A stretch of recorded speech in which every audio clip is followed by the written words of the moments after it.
Welcome aboard the Athletics Can't Wait Jets podcast, your nonstop shop for all things Jets with Tim McMaster, Zack Rosenblatt, and Marissa Dunn. Can't wait! The Zach Wilson we've been waiting 3 years for finally showed up on Sunday. Too little, too late, probably, but what does it mean for his future, this team, Aaron Rodgers, all of it we're going to get into here on the Can't Wait because we are celebrating a Victory Monday. It's been a long time coming. Zach's clapping. Zach, how did it feel to cover your team that you're covering winning a football game? It does feel like it's been a long time. Probably feels like it's been longer than it actually has. Yeah, exactly. Well, that's what happens in season. Like I was just talking to Zach Keefer for the Athletic Football Show, and I was referencing something that Rodgers told us. I was like trying to remember like how long ago Rodgers spoke to us. It was like 2 weeks ago. It like wasn't long, but everything moves slow around here. But yeah, especially because this losing streak happened in the middle of the season. Because like last year's happened to end the season. That feels different, weirdly. So, but yeah, it's funny because as we got to halftime, it did not feel like the Jets were headed towards a win because it was another ugly game where they couldn't score. And then they scored 30 second half points. We'll get into all the details. But,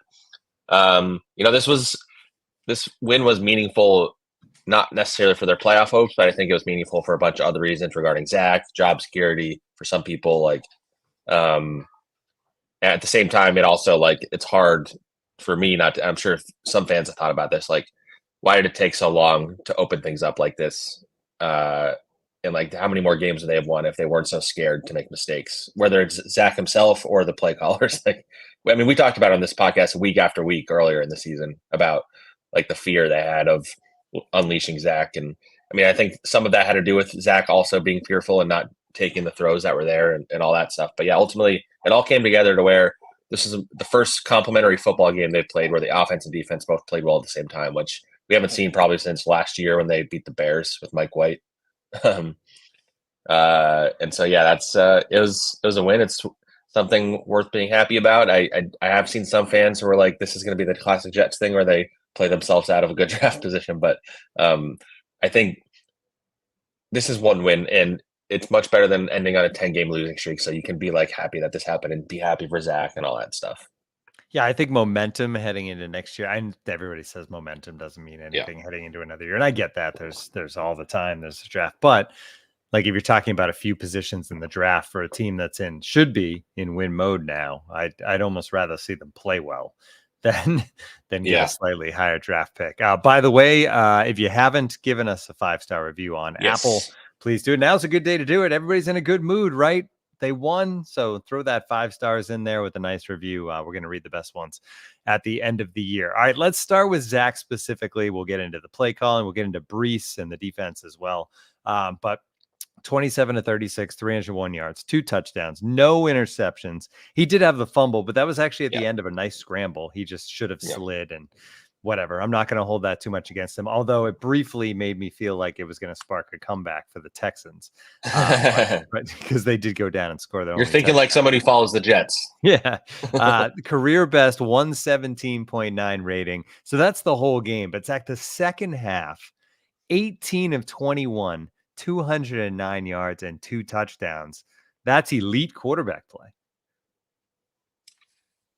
I just actually got distracted by a comment that that somebody just said about how they were at a bar and they were talking to my girlfriend's brother, and apparently they went to the same high school.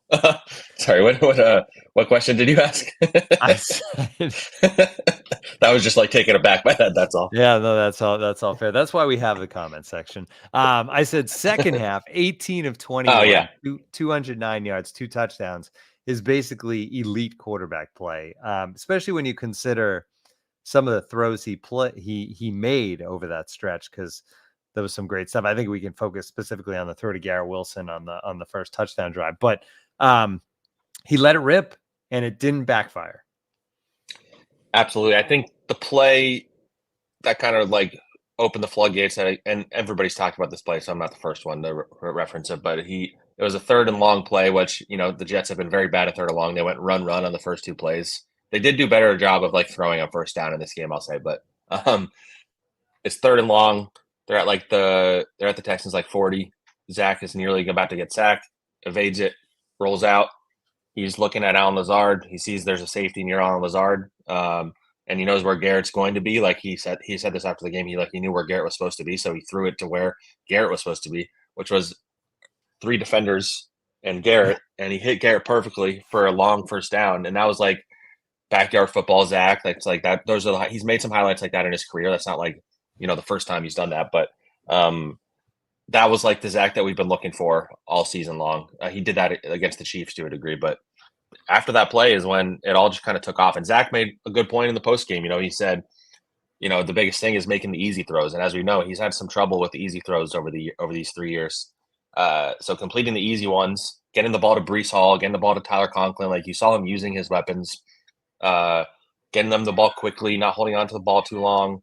He had a sack in the very first drive of the game where they were finally moving on the first drive, and he took a sack, and it kind of put them out of field goal range. He admitted he took the sack, and he needed to get rid of the ball as quickly as he could, and he didn't. But it didn't linger. So I think there really was like an effort attitude, and some of the quotes in the locker room. There's I didn't have this quote, so I'll credit ESPN, but DJ Reed said that Zach said to the guys that, like, what do I have to lose? Are they just going to bench me again? Like, and it took this insane start to a career, maybe, and maybe this launches something, and he plays well these last 4 games.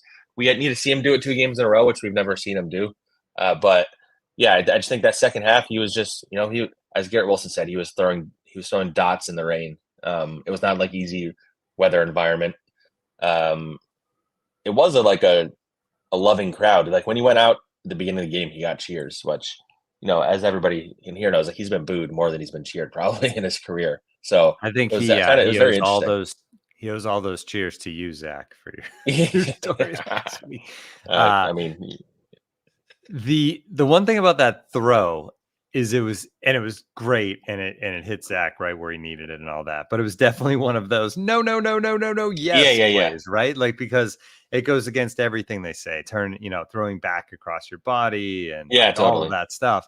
But there are quarterbacks that can do that, and it was a heck of a throw. So I'm not going to fault him for it, because honestly, even if that one gets picked off and he continues to make all the throws he was making, like, quarterbacks that try stuff and try to do that stuff are gonna get intercepted occasionally. So the other throws that impressed me, he looked for Garrett all over the field. I felt like he was consciously throughout this game looking for Garrett, but there was a couple of throws down the seam to tight ends that were covered, and he threw it just over the head, basically just over the head of the linebacker to find the tie. I think one was to Conklin and one was to Ruckert, I think. And those were great throws too, because they're to covered receivers, but you're throwing it to where only your guy can make the play. And both plays were great catches by the tight ends. But the defender was never, the way he put the ball there, the defender couldn't make a play on it. And those I thought were special throws too. Yeah, he was hitting his tight ends really well. Like both Ruckert and Conklin had some great throws. I was thinking about this earlier. You kind of saw, I think all the talk both publicly and privately that like the Jets were shorthanded, I think was not really accurate, because I think you have a really good tight end, you have a really good in Conklin, you have a really good wide receiver in Garrett Wilson, you have a really good running back in Breece Hall. Like having 3 guys like that, not a lot of teams have like that kind of trio. So having a quarterback who's actually able to get them the ball clearly makes a difference, and it makes you wonder what this offense can be next year when they have a Rodgers and when they get a number 2 receiver and all that stuff. But yeah, I think a big thing. Lou Giordano, I'll just read this because it's a good comment. I drove 2 hours to this game while I was sitting in the monsoon. At halftime of a 0-0 game, I was deeply questioning my life choices. Glad they made it worth it. It was the most sparse crowd of the year, and as I said on Twitter, I didn't blame anybody for not showing up to this, especially considering the context of the season.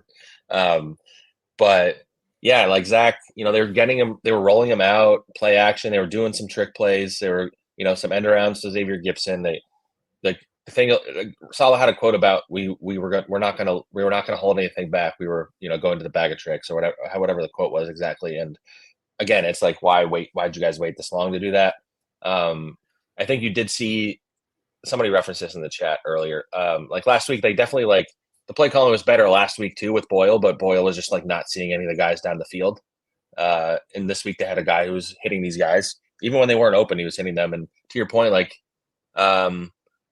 like the throw Zach made where it's like you don't want guys to do that. Like those are the kind of plays he was making at BYU, which is why the Jets got like suckered in and thought, okay, he can make like the Holmesian type throws. And Garrett Wilson, he was like, there's not many people in the world who can make that kind of throw, is what Garrett Wilson said. And so yeah, this is it's a very interesting game because there's like so many layers to what it means. Like I said, I keep referencing this, but I can't stop thinking about like if Zach Wilson had shown this earlier, like this team would be in playoff position because the AFC is pretty open. But they're probably still not in it. But also, what does this mean for Zach's future? What does it mean for coaching staff's future? Like, what does it mean for this season, next season? Like, there's so many things. But at the end of the day, like Zach deserves a round of applause. He came out there, he quieted a lot of people for now. Like it's 1 week again. Like I think it's fair to like, chill. But I do think it's worth like, especially considering the circumstances, all the kind of noise from this week, from our report and just others, just in general, like him being. Last year, we saw what happened when he got reinserted after being benched already, and he was not ready for it. And so, yeah, something about everything that transpired led to this moment, and Zach deserves a lot of credit because, I mean, the defense deserves even more credit, frankly, because I think they just absolutely dominated CJ Stroud. But Zach Wilson, like doing his part, like we haven't seen that all season. So I was thinking about kind of what you just said as far as like when it happened. And like on one hand, you could think like, well, maybe if they hadn't benched him and gone to Tim Boyle, these last two games were winnable opportunities with Zach in the game. And maybe they'd be in a completely different position now, right? And very much in the hunt. But on the other hand, if you don't bench Zach Wilson and bring him back, does he play like this? Or is it just the same thing and you lose those two games anyway? We'll never know the answer. It's chicken or the egg kind of thing. Yeah. Right. Yeah. We'll never know. So the play calling in the third quarter, they threw on first down 5 times. I mean, that's telling. Tip of the cap to Hackett. But again, like, where's that been? Same kind of thing. 6 for 15 on third downs, which isn't amazing, but for this team, it's pretty good. And 3 for 3 in the red zone. They're going to pull themselves back. We've shown the graph, right? Like where they are as far as red zone and third down and how they're basically a unicorn versus the rest of the league and how bad it's been. But they're going to pull themselves back towards the mean with that performance, going 3 for 3 in the red zone. So all of this. And the O-line wasn't super helpful, Zach. 15 pressures, 5 which might sacks. be the most sorry to cut you off, it might be the most impressive part about Zach's performance. But yeah, keep going.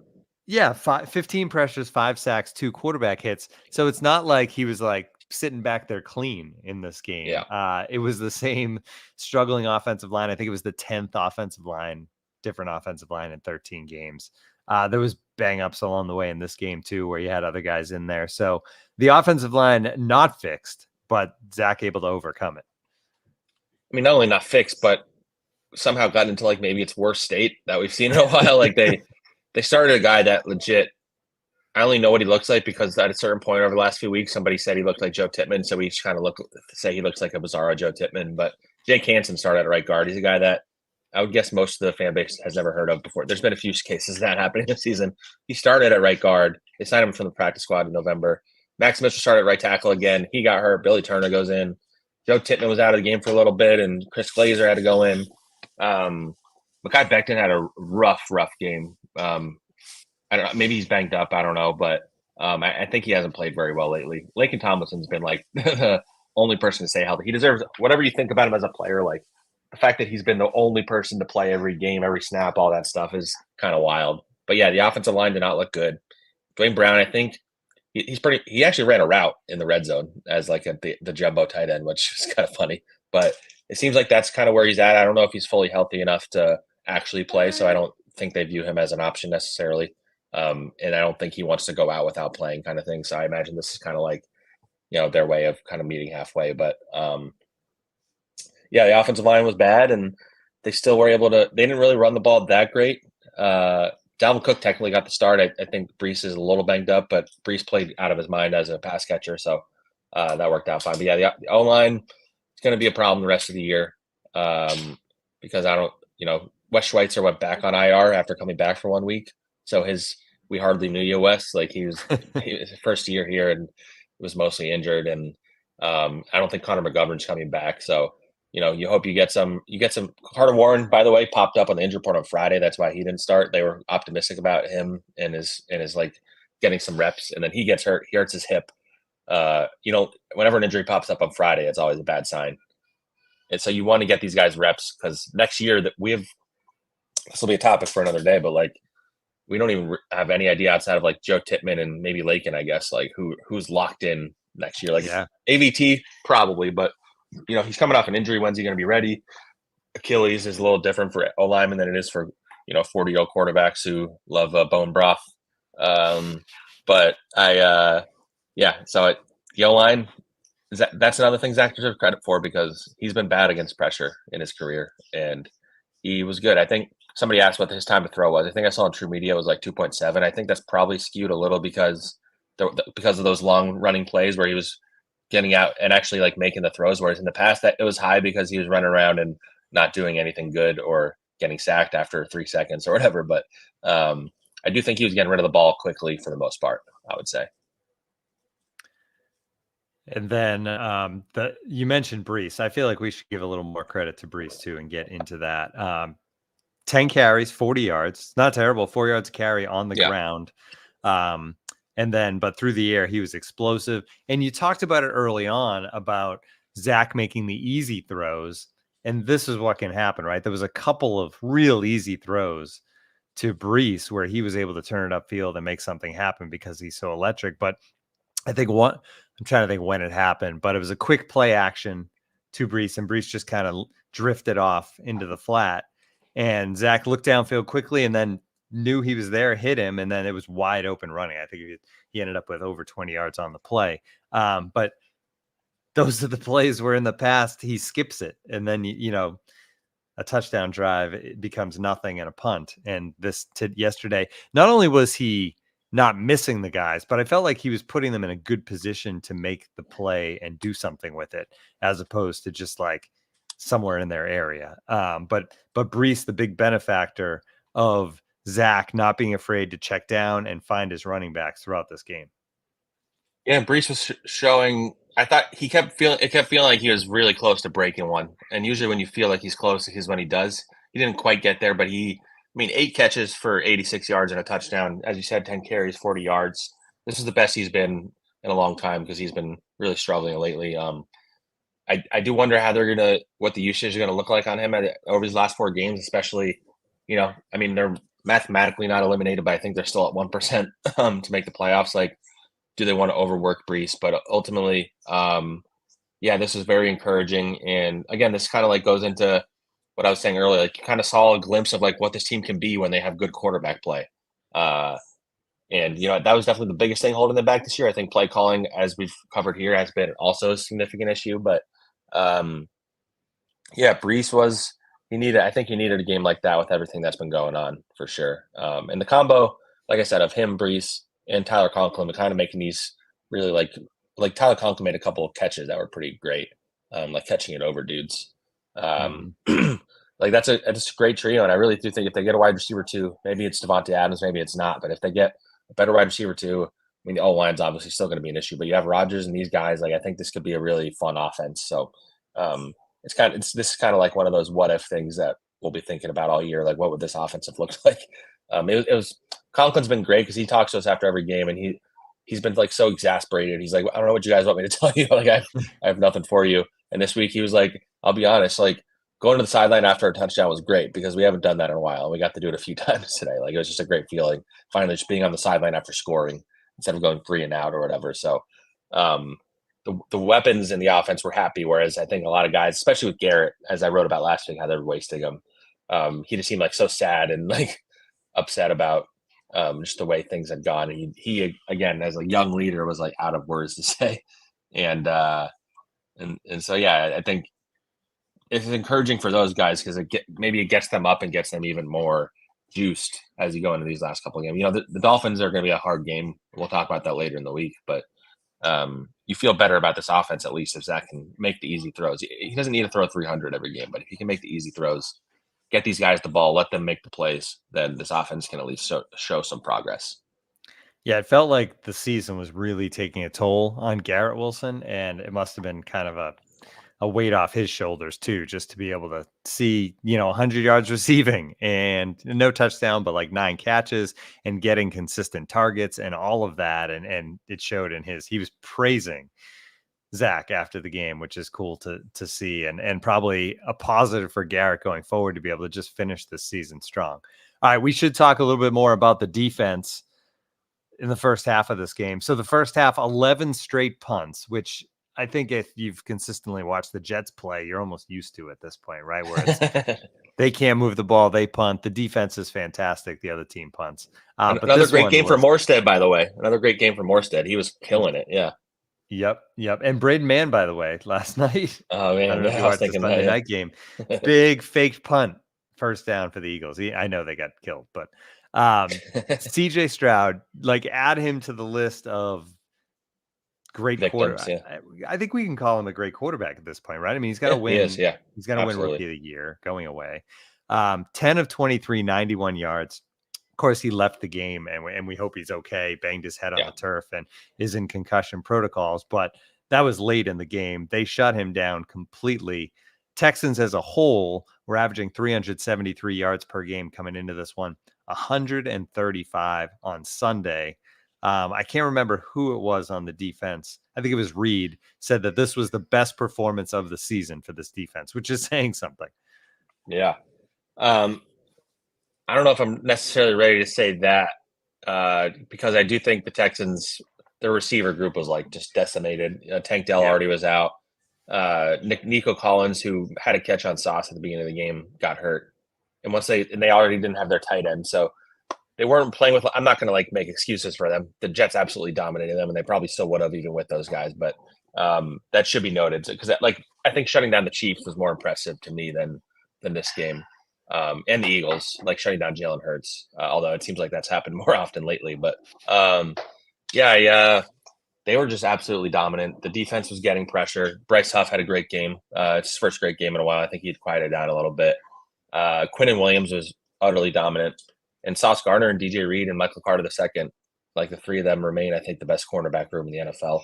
They showed it again. There's a few missed interceptions throughout this game. I think CJ Mosley came close to one. I think there was another one, maybe Michael Carter came close to one.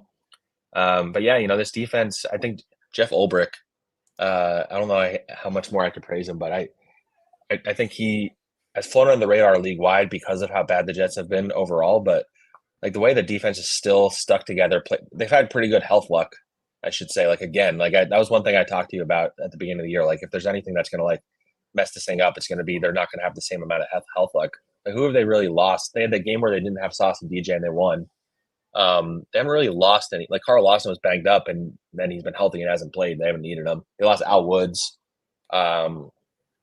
That's pretty much it. Like they really haven't dealt with injuries. So that's huge. But like Jeff Ulbrich, he's done some really clever stuff to confuse these quarterbacks. They don't blitz very often, but he really finds the right spots to do it. I think they had a blitz.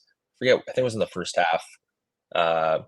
And whatever they do in the secondary, Tony Oden and Marquand Manuel, like the work they do with that secondary, like these quarterbacks just like don't know what they have coming to them. And so I think Jeff Ulbrich absolutely deserves to be a head coach. I hope he gets interviews because he deserves it. I don't know if he'll get it. It seems like teams are generally leaning towards offensive coordinator, play caller type guys. But I think Ulbrich, I think this fan base did not like him very much through the first 2 years. As they were getting their personnel together and figuring out who they had there. And I think the defensive line rotation always annoyed people and the lack of, blitzes and sacks and stuff. But I think you're seeing Jeff Ulbrich when he has the full capabilities of personnel. I think he's a head coach. And I think even just like his personality and the way he motivates these guys, I know how beloved he is in that building. I don't think I could say enough things about him because I think he's a stud as a coordinator. And I think Jets fans should be happy that they have him. I was going to follow up and say we know the X's and O's obviously and all of that, but what about the other stuff? How he talks to this team and everything. Yeah. You see that as head coach worthy too? Absolutely. I see him as a Dan Campbell type, frankly, especially after watching Hard Knocks. You kind of saw it a little bit. Like he's got a little bit of a potty mouth, but I think he's a former linebacker. He's one of those like tough as nails. Like if you look at the photos of him, he looks like a mean, he played in the 2000s, but he looks like an old school. Like he had like a blonde streak in his hair. He's by the end of his career, he's a special teams guy. He played with guys like Patrick Willis, Takeo Spikes, like really tough dudes. I was actually reading a funny old story about him randomly earlier today because I was just looking up some stuff on him, and there was a story about how he like guys with all this money have all these nice cars, and he was the only guy in the team with a Prius because he wanted to be environmentally sound, which is like not like for it's kind of like contradictory to everything I was just saying because that's not like a tough guy car or anything, but it was just funny to me that this guy who would probably play through a lot of injuries in his life and concussions and stuff is driving around an environmentally conscious car. And yeah, I just think he endears himself to the entire building. The coaching staff loves him. I think in any building you're going to have some people who love a guy, some who don't. I don't know if there's anybody that doesn't like Jeff Ulbrich in that building. All right, let's talk about what this game means for other people. Ulbrich was safe, obviously, with the way this defense is, but we had started to talk about, hey, if this team loses 10 in a row and looks like they've looked, do you have to think about, right? Like head coach, general manager, offensive coordinator, all those other guys. It feels like, and one game probably shouldn't wash all that away, but it almost feels like it does because of like the glimpse that we saw, right? There's like, oh, that's right. This is what this team could be. And it gives you kind of that glimmer of hope. And Woody Johnson saw that too, I assume. Yeah, I think the general everybody's, even through this losing streak, has felt like they were safe. And but as we've talked about, like that, and as you just said, like a 10-game losing streak is hard to come back from. So, and you have like rumblings in the locker room and leaks getting out and people who are frustrated and, other stuff I've heard that I won't share right now. But I think that win does give this team a little breathing room because it's like evidence that they can bring to Woody. Like, look, this is what it looks like when we have a quarterback, and we're going to have one when Aaron Rodgers is back next year. And so ultimately, I think this will go as long as these last, and maybe I should knock on wood here, but as long as these last 4 games aren't an absolute disaster, as long as Robert Saleh doesn't have a Joe Judge type of meltdown, I do think everybody's probably safe. Like I've said that anyway because I think Rodgers does support this group, and that's the biggest factor, obviously. And so I think that everybody will get a shot. And I was just talking about the Zach Kiefer. Ultimately, if you just look at the pure facts, like there's context, obviously, and it's a very unique situation with the Rodgers injury and all that stuff. But if you just look at the history of the NFL, especially recent history, number one, coaches and GMs with a guy who I think would qualify as a bust, even with this game, who drafted a bust at number 2 overall. Usually don't survive this long, especially not to a 4th year GM and coach. A GM and coach, well, for Joe Douglas has been here longer. Like if you haven't sniffed the playoffs this long into your tenure, like usually you don't survive. And like Saleh through 3 years, his record is pretty bad. And if they get 7 wins, it would be kind of a positive at this point because of where they were like a week ago. And that's still like 3 years where 7 wins is where you're topping out at. So again, I know there's context, but ultimately, like it's pretty unprecedented. And so if there was not pressure on them this year, there's going to be next year. Like no matter what happens, you can't make the excuse of the injury of the quarterback. You can't make any excuses. Like they go into next year and it does not go well, everybody knows they're losing their jobs. And I think that was probably going to be the case if Rodgers was healthy this year and they missed the playoffs. Like I think then you would have been like, uh-oh. Weirdly, the Rodgers injury maybe saved them from that kind of disappointment. But yeah, so there you go. So Rodgers is still going to be 40 next year, by the way. And Zach Wilson, who knows, right? So what does a performance like this mean for Zach with this team? And I would imagine regardless, like they have to, unless he does this for the next month, right? They have to do what they didn't do this year. They have to have a legitimate backup quarterback who, when your 40-year-old quarterback gets injured, can step in and still get this team to the playoffs. They have to. I mean, so I don't know if that means like, obviously it makes life easier if Zach balls out like this the rest of the season, although you still have to figure out you didn't pick up his option. So that's still complicated. And then otherwise, I don't know what you do with him, right? It's very complicated. Somebody in the chat earlier asked, like, what if he plays this way for the last 4 games? Like, do they have to keep him at that point? I actually kind of almost think the opposite. I think if he balls out like that, then his value is going to be at its highest point. Right. And I do think even if he plays well, it does still feel like all parties are probably better off parting ways. And I think Zach could do well outside of this environment. And so I think Zach, even this game, probably, played his way into, another opportunity. Like, I think he showed enough in this game that there's going to be a team that looks at him, even if he struggles these last 4 games, a team's going to look at him and say, there's something here. If we can get the good coaching around him, we can get the good structure. And like a team like one of the Chiefs, the Eagles, one of these teams that's like good at developing quarterbacks. I think that would be fascinating to me. Before this game, there was no value in a trade. I think now I may be changing my opinion on that. So yeah, that's going to be a very interesting topic to talk to. They have to make a decision on his 5th-year option, I believe, in May. I imagine they would decline it unless he absolutely balls out, like we said, and then they feel like they have a trade chip that they can use at some point. But yeah, that's gonna be one of the more interesting. There's a bunch of interesting guys with roster decisions they have to make, which I'll write about in the upcoming weeks. But Zach is obviously the most interesting one. And then the last thing I think we need to talk on is, what does this win mean for Aaron Rodgers this year?